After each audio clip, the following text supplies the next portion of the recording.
Assalamualaikum warahmatullahi wabarakatuh. Hello everyone, my name is Rafif Aulia Hafiz.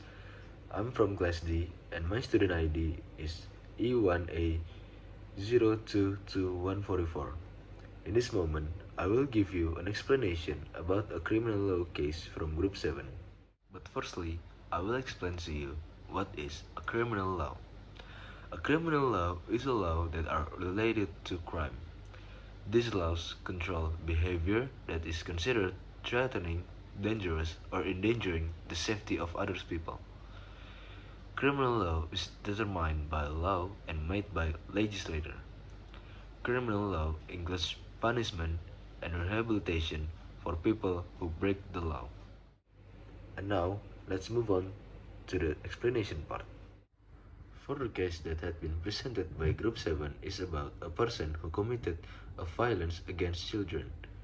The case started when the Banyumas City Resort Police Criminal Investigation Unit detained the perpetrators of violence against children that occurred in Langgongsari Village, Banyumas Regency, Central Java. The perpetrators with the initial A, age 24 years old, is a resident of Rancamaya Village, Cilangok District, Banyumas Regency.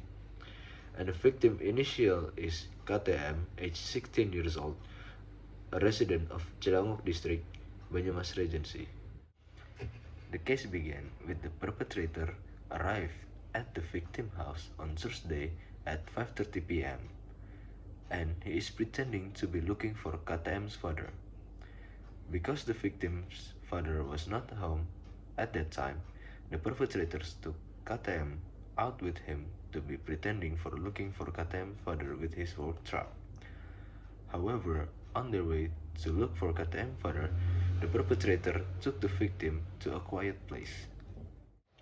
After he took the victim to a quiet place, the perpetrator intended to rape KTM, but the victim resisted and fled from him. But after KTM was got caught up by the perpetrator, he immediately tortured the victim by strangling her, silencing her mouth, and trying to drown the victim's head into the water of the Bamban River. But the victim managed to flee and save herself from the perpetrator until she finally being helped by some local residents. The impact of this case is that from the loss of sense of security, an atmosphere that is not conducive can cause a person to feel insecure and threatened. From creating a fear when someone feels insecure generally will make them feel scared. And for victims of sexual violence can cause them having a depression. Victims who experience sexual harassment usually experience severe trauma that causes post-traumatic stress disorder. This disorder makes the victim have excessive fear, anxiety, stress, and the worst is depression.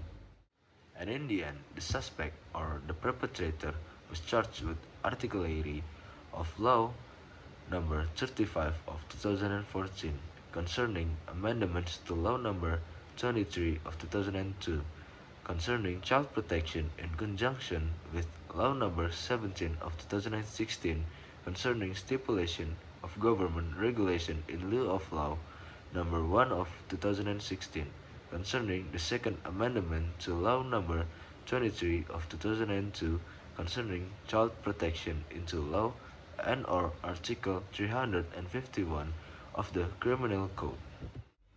The summary for this presentation is that when someone committed a violence or sexual harassment and a child molester will be charged by the law and will be in prison for a couple of years. And from the victim's perspective is that a child molester or a sexual harassment can be from someone you don't know or someone you know. So the point is, you have to be careful when you get too close to someone you barely met or someone you don't trust. That's it that I can explain to you about a criminal case from the Group 7. Hopefully, you can understand what is a criminal law and what's the consequences for being a criminal.